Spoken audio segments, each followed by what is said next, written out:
પછી એ જડે તમને ઇન્સ્ટામાં, પછી તમે લખો કે તમે એ જ છો, એટલે એ તમને લખે કે હા હું એ જ છું. અને પછી સમજાય તમે જ્યારે કોફી પીવા ભેગા થાવ ત્યારે કે ના એ નથી, આ તો બીજો છે. ત્યાં સુધીમાં તો એટલી ચેટ ભેગી થઈ ગઈ હોય કે જે સ્પાઉસના હાથમાં આવે તો ઇનફ છે. અને ચેટ જ હોય, આમાં કઈ બન્યું તો હોય જ નહીં. સમજી જ શકે છે બધા. પણ મજાની વાત એ છે કે આપણે બધા આ ટેકનોલોજીથી, આ વર્ચ્યુઅલ રિલેશનશિપથી ખુશ છીએ.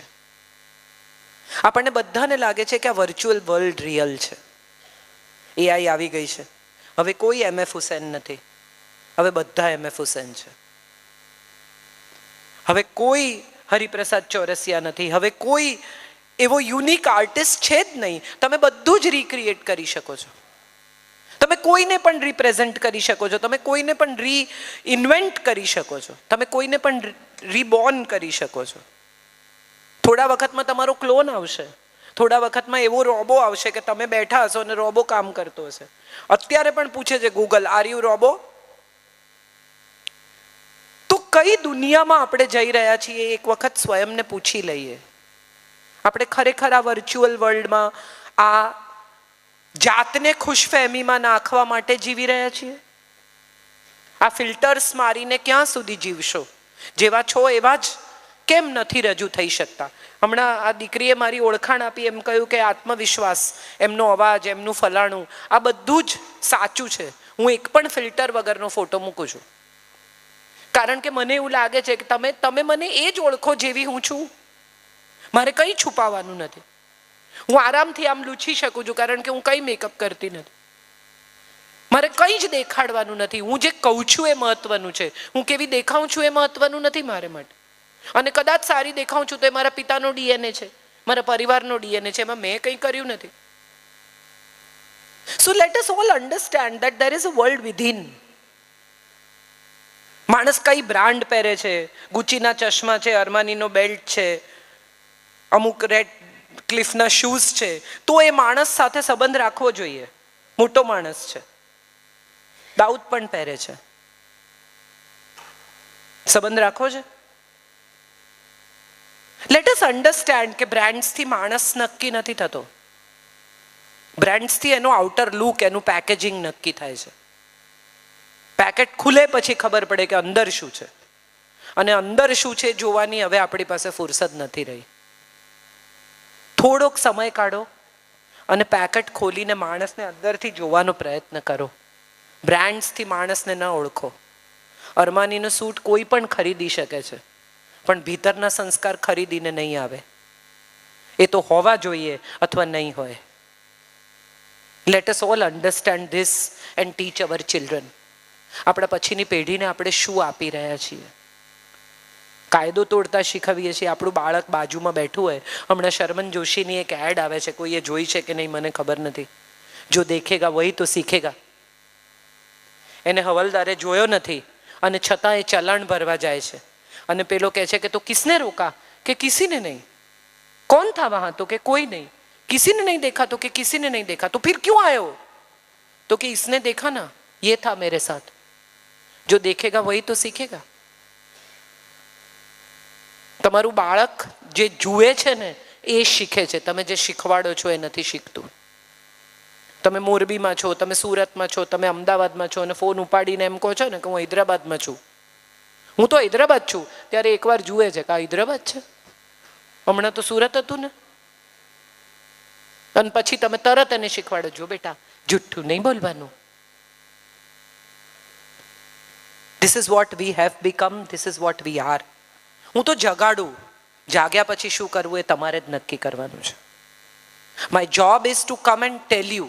My job is to come and show you the mirror. My job is to find the problems. My job is to identify where we are going wrong. એક ભાઈએ બૂટ ખરીદ્યા, પછી આમ હાથમાં ઉપાડીને દુકાનવાળાને પૂછ્યું કે આ ચાલશે ને? એટલે દુકાનવાળાએ કહ્યું ના, પહેરવા તો પડશે, એની મેળે નહીં ચાલે. સો આઈ એમ શ્યોર તમે બધા જ ઇન્ટેલેક્ચ્યુઅલ છો, ભણેલા છો, સમજી શકો છો કે બૂટ પહેરવા તો પડશે, એની મેળે નહીં ચાલે. કૃષ્ણ સારથી થશે, ગાંડીવ તો તમારે જ ઉપાડવું પડશે. At the end of the day તમારો પરિવાર, તમારા બાળકો, તમારું જીવન, બાગડોર તો તમારે જ હાથમાં લેવી પડશે. કોઈ બીજું બહારથી આવીને સોર્ટ કરી જશે એવી આશા રાખીને બેસી રહેશો તો બેસી જ રહેશો. સો આજે આટલા બધા લોકો જ્યારે ભેગા થયા છે અને આટલા બધા લેબ ટેકનિશિયનો છે, ત્યારે મારે સૌને કહેવું છે કે એકવાર મનનો પણ રિપોર્ટ કરો.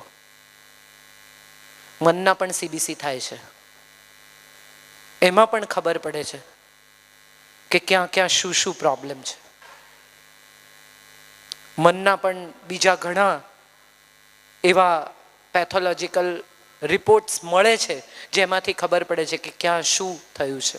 એમાં પણ ટ્યુમર માર્કર્સ છે, એમાં પણ પ્લેટલેટ કાઉન્ટ આવે છે, એમાં પણ બીજા બધા અનેક સવાલો આવે છે જેમાંથી તમને ખબર પડશે. એમણે કહ્યું ને કે ડ્રેગન ફ્રૂટ બહુ ખાતા હતા એટલે યુરિન સેમ્પલ રેડ હતું. ઘણીવાર એવું હોય કે તમારું મન તમને બહુ ઉદાસ લાગતું હોય, પણ એ ઉદાસ એટલા માટે લાગતું હોય કે તમે અંબાણીને જોઈને તમારી સરખામણી કરો છો. જેની પાસે બૂટ નથી એની સાથે સરખામણી ખબર તો ખબર પડે કે તમારી પાસે શૂ રેક ભરીને શૂઝ છે. અંબાણી પાસે 2000 જૂતા છે, ભલે રહ્યા, પહેરે છે તો એક જ, એક ટાઈમે 2 પહેરાય છે બૂટ પર બૂટ? હા કે ના? 5 ગાડી ઊભી છે, કેટલીમાં બેસી શકશો એક સાથે? ગમે તેટલી ભૂખ લાગી હોય ને ગમે તેટલું ફેવરિટ ખાવાનું હોય, કેટલું ખવાય છે? મૂકી રાખો, ફ્રીજમાં રાખો, કાલે ખાઈશું, પણ અત્યારે તો નહીં જ ખવાય. સો ધ પોઈન્ટ ઇઝ, એક તુષ્ટિ ગુણ છે, એક જગ્યાએ આવીને સેચ્યુરેશન આવે છે. એ સેચ્યુરેશન પોઈન્ટ શોધી કાઢો. બ્લડ ક્લોટ કયા નંબર પર થાય છે? આ સેચ્યુરેશન જ્યાં આવી જશે ને ત્યાંથી આગળ તમારી જિંદગીનો એક નવો રસ્તો, નવી રાહ, નવી દિશા ખુલશે. પ્રયત્ન કરી જુઓ, you will be very happy. હું ખુશ છું કારણ કે હું એ જ કરું છું જે મારે કરવું છે. અને મને લાગે છે કે એ કર્યા પછી મારા જીવનમાં બહુ પરિવર્તન આવ્યું છે. હું શાંત થઈ ગઈ છું, હું છટપટતી નથી કારણ કે કોઈ સાથે સરખામણી કરતી નથી, કોઈ પાસે અપેક્ષા રાખતી નથી. આણે આટલું કરવું જ જોઈએ, આણે આમ જ કહેવું જોઈએ, આણે મને ઓળખી નહીં, આ મારી સામે હસ્યા નહીં, આણે આમ કર્યું. ભાઈ કોઈ બધા બરાબર જ છે.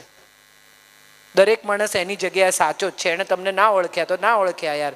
તમે કોણ નરેન્દ્ર મોદી છો કે આખો દેશ તમને ઓળખે? ના ઓળખે યાર.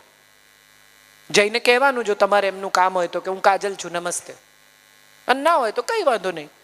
બધા તમને ઓળખે. આ 135 કરોડ એવો તો એક જ માણસ છે આ દેશમાં, 2 છે.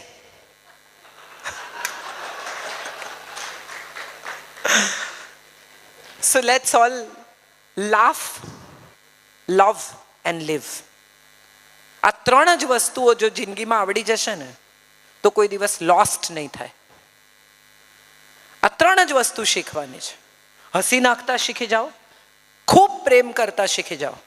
પડોસણને નહીં. હા, આમાં પાછું કહેશે કાજલબેને કીધું તું. મારા નામના બિલ બહુ ફાટે છે એટલે મહેરબાની રાખજો. નવા પડોશી બાજુમાં રહેવા આવ્યા એટલે ગૃહિણીએ દીકરાને પૂછ્યું કે આ બાજુમાં નવા રહેવા આવ્યા છે એમનું નામ શું છે? તો દીકરાએ કહ્યું ડાર્લિંગ. એટલે પેલા બેને કહ્યું કે હે ડાર્લિંગ? તને કોણે કીધું? તો કે સવારે પપ્પા બૂમ પાડતા હતા. બને છે આવું. એટલે મારા નામના બિલ નહીં ફાડતા, મેં નથી કીધું. પણ ખૂબ પ્રેમ કરી શકાય તો જિંદગી સરળ છે, ક્ષમા કરી શકાય તો જિંદગી સરળ છે. કેટલાક લોકો છે ને પેથોલોજીકલી વેન્જન્સ સાથે જીવે. હું ઠીક કરી દઈશ ને, હું ભાન પાડી દઈશ ને, હું કરિયર પૂરી કરી નાખીશ ને, હું ઠેકાણે પાડી. એકચ્યુઅલી તમારાથી કંઈ થતું નથી, શક્ય જ નથી. પાંદડું તોડીને ફરી ચોંટાડી શકો તો મને બતાવવા આવજો, મારે જોવું છે. જે પાછું ના આપી શકો ને એવું કંઈ લેતા નહીં કોઈ પાસેથી. વરસ, સમય, વેર, ક્ષમા કશું જ નહીં. Don't take anything which you can't return. એ જ લેજો જે તમે રિટર્ન કરી શકો છો. એકવાર પાંદડું તૂટી ગયા પછી ગમે તેટલા પ્રયત્નથી ચોંટશે નહીં, નવું ઉગશે પણ એ તો નહીં જ ચોંટે. નહીં કરતા. આટલી જ મારી એક વિનંતી છે, સલાહ નથી. Live, love and laugh. હસી નાખો. પતિ પત્ની સાથે મળીને હસી શકે ને તો કોઈ દિવસ છૂટા પડીને રડવું નહીં પડે. આ હું વચન આપું છું. Thank you so much.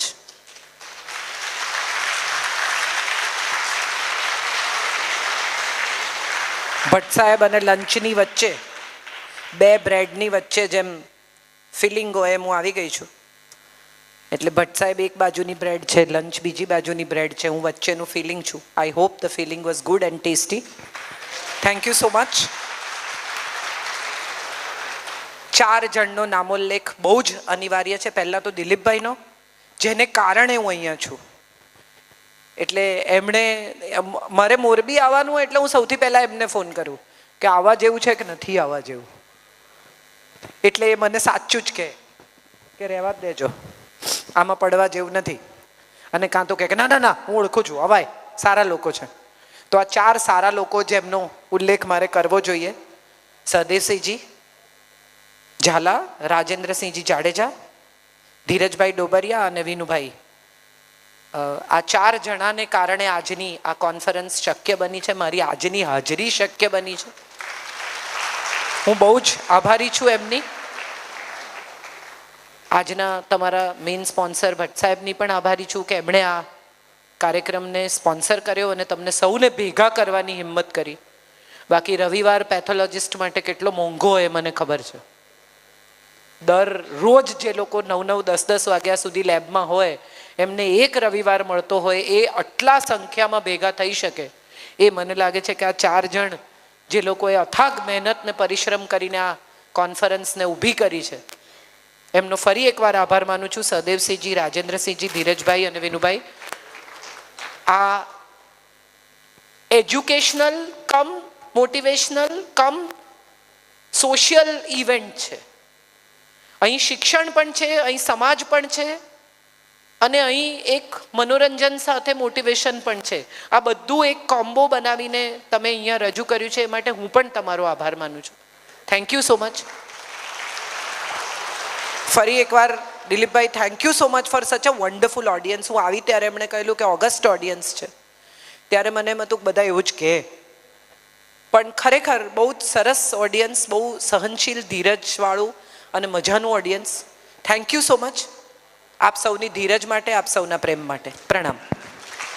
Just second ma'am, મારે ઓડિયન્સને કહેવું છે, જો એમને કંઈ પણ ક્વેશ્ચન હોય, ક્વેશ્ચન એક જ છે કે હવે જમવા જઈએ. સો એની એક નાનકડું એવું ઇન્ટરેક્ટિવ સેશન લેવા જઈ રહ્યા છીએ. પ્લીઝ રેઝ યોર હેન્ડ જો કોઈને કંઈ પણ પૂછવું હોય ટુ મેમ રિગાર્ડિંગ હર સેશન, કે જેટલા પણ સેશન્સ આપણે પહેલાં પણ મે બી યુટ્યુબમાં લાઈવ સાંભળ્યા હોય, અને if you have any question then raise your hand. And નાનકડું 5 મિનિટનું એક સેશન લેવા જઈ રહ્યા છીએ, અને after that will move head to lunch. Any one, કોઈને કંઈ પણ પૂછવું હોય તો મેમ ઇઝ રાઇટ હિયર. મેનુમાં શું છે એવું પૂછવું છે? Yes sir. જસ્ટ એમ જ મેડમે કીધું એટલે ક્વેશ્ચન માઇન્ડમાં સ્ફૂર્યો કે જે તમે કીધું એમ કે લાઈફ ક્યાં જતી રહી, આટલા વર્ષો ક્યાં જતા રહ્યા ને એ પાછું તમે યાદ કરાવવા માટે અમે અમારું સદનસીબ છે કે અમે આજે અહીંયા આવ્યા. તો મને એક ક્વેશ્ચન એવો થયો કે જીવન જીવવાની કળા એ ભણવામાં ગવર્મેન્ટે સ્કૂલમાં નાનપણથી જ ન મૂકવી જોઈએ? જીવન જીવવાની કોઈ કળા જ નથી એવું માનું છું. આ કોઈ ચાવી નથી કે જેનાથી તાળા ખુલી જાય.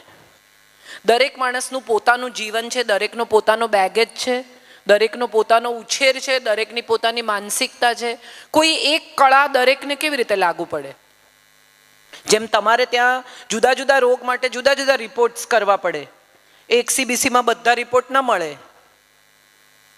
તમારે કિડની જોવી હોય તો ક્રિએટનિન કરવું પડે, તમારે ટ્યુમર્સ જોવી હોય તો માર્કર કરવા પડે, તમારે બીજું કરવું હોય તો બીજું કરવું પડે. એવી રીતે જિંદગી જીવવાની કળા પણ દરેક માટે જુદી છે એવું મને લાગે છે. કોઈ એક ફોર્મ્યુલા દરેકને કામ લાગી શકે નહીં, એટલે ભણવામાં ન શીખવાય પણ મા બાપે શીખવવી જોઈએ. અને જો કોઈ એક પુસ્તકમાં આ કળા મળતી હોય એવું મને કોઈ પૂછે તો એ ભગવદ્ ગીતા છે.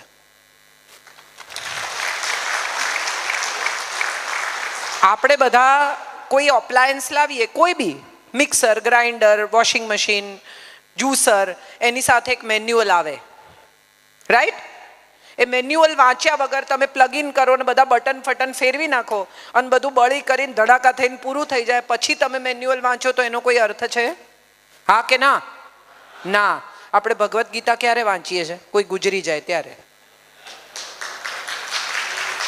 આ ખરેખર જીવન જીવવાનું પુસ્તક છે. If you can read Bhagavad Gita, not the translation, શ્લોકનું ટ્રાન્સલેશન. બધા ઘણા લોકોને ત્યાં હું જાઉં ને તો કે આખો 15મો અધ્યાય મોઢે બોલે છે. એનો કંઈ ફાયદો નથી. મોઢે બોલવાથી કંઈ થતું નથી. એમાંનો એક શ્લોક પણ સમજી શકાય તો હું માનું છું બહુ મહત્વનું છે. સૌથી પહેલા એ શરૂ કરે છે એમ કહીને કે ઉત્તિષ્ઠ પરંતપ જાગ્રત વરાન પ્રાપ્ય નિબોધિત. તને જે મળી ચૂક્યું છે તે મેળવ. That means you are designed to live in certain way. અને અર્જુન જ્યારે એમ કહે છે કે કરીશ્ય વચનમ તવ, ત્યારે એમ કહે છે કૃષ્ણ કે યથેચ્છસી તથા કુરુ. મેં તને 18 અધ્યાય કહી દીધા, હવે તને જેમ ગમે એમ કર, તું એડલ્ટ છે. તમે કહેશો એમ કરીશ, આખી જિંદગી થોડી હું તારો સારથી થઈશ. હવે તારે તારી મેળે નક્કી કરવાનું છે what is wrong and what is right. You are the one who will decide for your life and you will bear the consequences too. આપણે બધા એવા લોકો છીએ કે જે કોન્સિક્વન્સીસનો વિચાર કર્યા વગર વર્તી નાખીએ છીએ. ગીતા શીખવે છે કે પહેલા કોન્સિક્વન્સીસ, પરિણામ સમજો અને પછી તમારું વર્તન ડિઝાઇન કરો. મેં તો આવું ધાર્યું જ નહોતું, તો ભોગ તમારા તમે ધાર્યું નહોતું, તો આવું જ થવાનું હતું. ગમે તેમ બોલી નાખવું અને પછી કહેવું સોરી, અને સોરી કહ્યા પછી એમ કહેવું કે I didn't mean it. If you didn't mean it then why did you say it? સામેના માણસને પડેલા ઉજરડા તમારા સોરીથી મટી નથી જતા. આ વાત તમને ભગવદ્ ગીતા શીખવે છે. મને એવું લાગે છે કે નાના બાળકોને ભગવદ્ ગીતા મોઢે કરાવવાને બદલે સમજાવવી જોઈએ. ઓટીટીમાં જેટલો સમય કે રીલમાં જેટલો સમય માતા પિતા બગાડે છે ને, એને બદલે કદાચ જો રોજ એક શ્લોકની ચર્ચા ઘરમાં થાય ને, દર અઠવાડિયે એક શ્લોકની ચર્ચા થાય, તો પણ હું માનું છું ઘણું શીખી શકાય છે. તમને બધાને કદાચ હવે એવો સવાલ થાય કે ટ્રાન્સલેશન નહીં તો શું વાંચવાનું, શું સાંભળવાનું? લોકમાન્ય ટિળકનું ગીતા રહસ્ય છે. રજનીશનો ઓડિયો છે ગીતા ઉપર, ઓશો રજનીશનો ભગવદ્ ગીતાનો. એ સિવાય પણ અનેક લોકોએ, વિનોબાના પ્રવચનો છે, ગાંધીજીનો અનાસક્તિ યોગ છે, દરેકે પોતપોતાની રીતે ગીતાને ડિસ્ક્રાઇબ કરી છે. દરેકે પોતપોતાની રીતે એમાંથી અર્થ શોધ્યા છે. આ તમારી રેફરન્સ બુક્સ બની શકે, બાકી અર્થ તો તમારે જ શોધવાનો છે. એ તમને ભગવદ્ ગીતા શીખવે છે, આવું મને લાગે છે. Thank you so much.